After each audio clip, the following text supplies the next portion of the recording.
แต่ก่อนนี้ฉันรู้สึกที่ใจมันอ่อนไหวอยากจะรู้ว่าเขาเป็นยังไง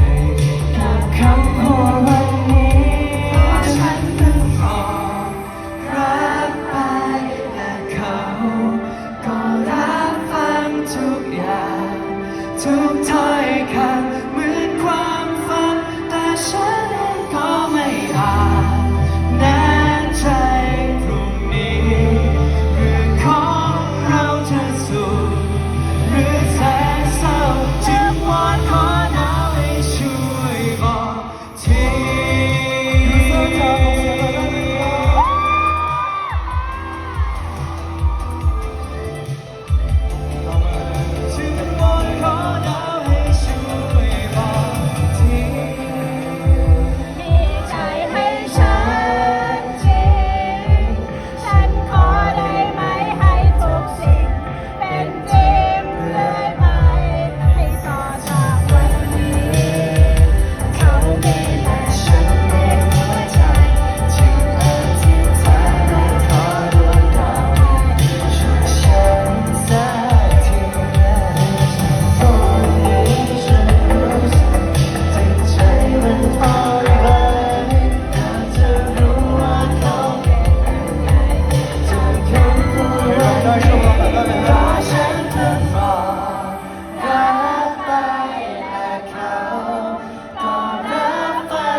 ถ้อยคำเหมือนความฝันแต่ฉันเองก็ไม่อา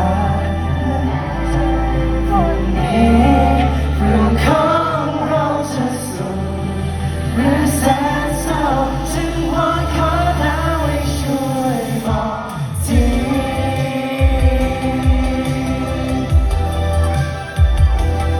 ช่วยบอกที